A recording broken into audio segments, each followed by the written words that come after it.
বিসমিল্লাহির রহমানির রহিম।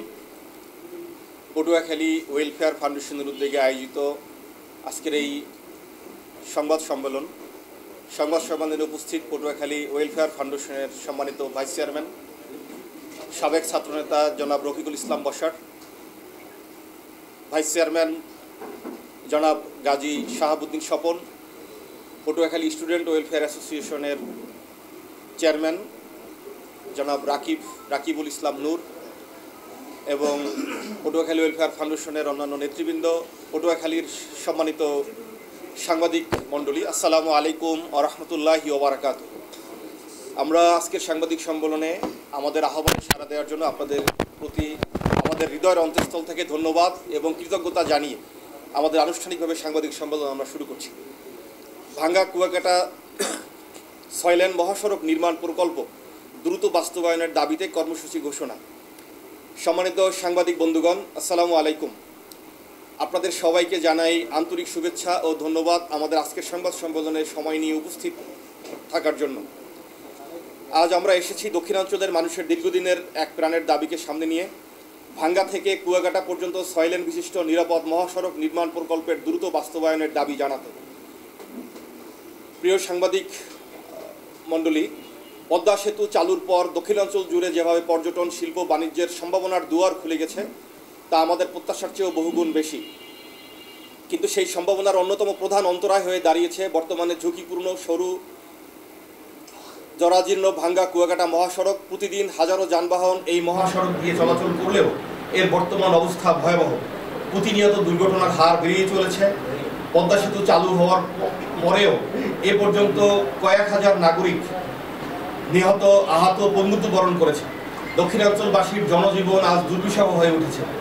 সেই সঙ্গে অনিশ্চয়তার মধ্যে পড়েছে দেশের তৃতীয় সমুদ্র বন্দর পায়রা, দ্বিতীয় বৃহৎ সমুদ্র সৈকত কুয়াকাটার পর্যটন শিল্প ও পটুয়াখালী নির্মাণাধীন ইপিজেড সহ অন্যান্য সরকারি বেসরকারি প্রকল্প।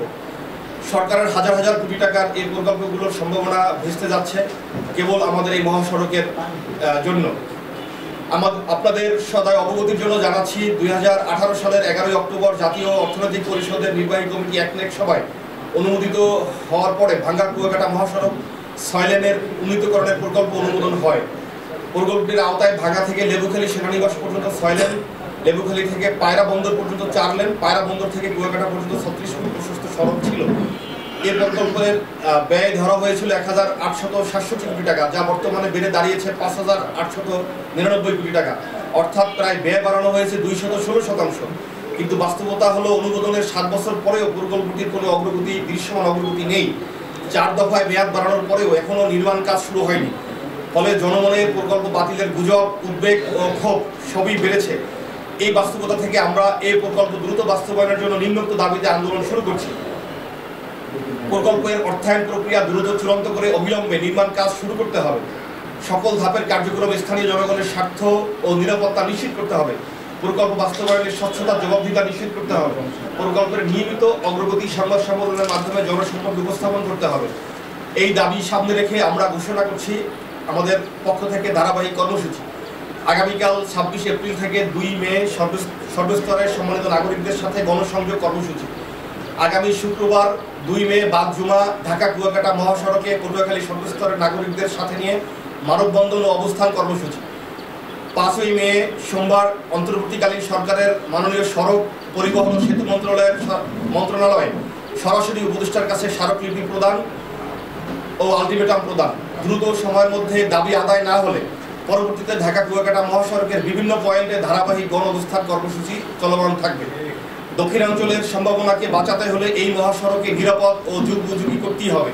এই দাবিতে আমরা মাঠে আছি, থাকব।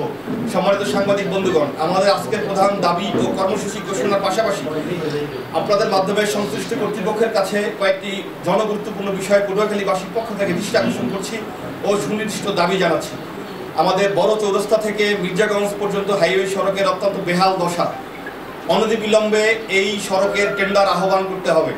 পটুয়াখালী লেবুখালীতে অবস্থিত সেনানিবাসকে বরিশাল সেনানিবাসের যে নামকরণ করা হয়েছিল তা ইতিমধ্যে আমরা সংশ্লিষ্ট দপ্তরে যোগাযোগ করে প্রাথমিক আশ্বাস পেয়েছি। অনতিবিলম্বে পটুয়াখালী সেনানিবাস নামকরণের এই আশ্বাসকে আমরা বাস্তবায়ন দেখতে চাই, দ্রুত কার্যকারিতা দেখতে চাই। পটুয়াখালী সরকারি জুবলি উচ্চ বিদ্যালয় ও সরকারি বালিকা উচ্চ বিদ্যালয়ের বর্তমান আসন সংখ্যার সাথে আরও কমপক্ষে 20% আসন সংখ্যা বৃদ্ধি করতে হবে। দেশের জাতীয় সম্পদ পায়রা বিদ্যুৎ তাপবিদ্যুৎ প্রকল্পে এর অভ্যন্তরীণ এবং পারিপার্শ্বিকভাবে ভয়াবহ দুর্নীতি এবং অনিয়ম সংঘটিত হচ্ছে। আমরা এই বিষয়ে আপনাদের দৃষ্টি আকর্ষণ, আপনাদের মাধ্যমে সংশ্লিষ্ট কর্তৃপক্ষের দৃষ্টি আকর্ষণ করছি এবং অনতিবিলম্বে এই জাতীয় সম্পদের বিষয়ে ব্যবস্থা নেওয়ার, অগ্রাধিকার ভিত্তিতে ব্যবস্থা নেওয়ার দাবি জানাচ্ছি। পটুয়াখালীর বাস স্ট্যান্ডকে সম্প্রসারণ, আধুনিকীকরণ ও যানবাহন চলাচলের সিন্ডিকেট মুক্ত করে শৃঙ্খলা ও নিরাপত্তা, জনসাধারণের নিরাপত্তা নিশ্চিত করতে হবে। মাদকের ভয়াল বিস্তারে আমাদের শহরের জনপদ আজ বিপর্যস্ত। শহরের বিভিন্ন ধরনের সামাজিক অপরাধ সংঘটিত হচ্ছে, তাই এ থেকে পরিত্রাণের জন্য আইন শৃঙ্খলা রক্ষা বাহিনীর সুনির্দিষ্ট কঠোর পদক্ষেপের দৃশ্যমান পদক্ষেপ আমরা দেখতে চাই। আপনাদের মাধ্যমে আমরা সরকারের নীতি নির্ধারক মহলের দৃষ্টি আকর্ষণ করতে চাই। আপনারা এই দাবি প্রচারে এবং দাবি আদায় আমাদের সাথে আপনাদের সার্বিক সহযোগিতা আমরা প্রত্যাশা করছি। পরিশেষে সকলকে ধন্যবাদ জানাচ্ছি, সকলের সুস্বাস্থ্য কামনা করছি। আসসালামু আলাইকুম ওয়া রাহমাতুল্লাহ।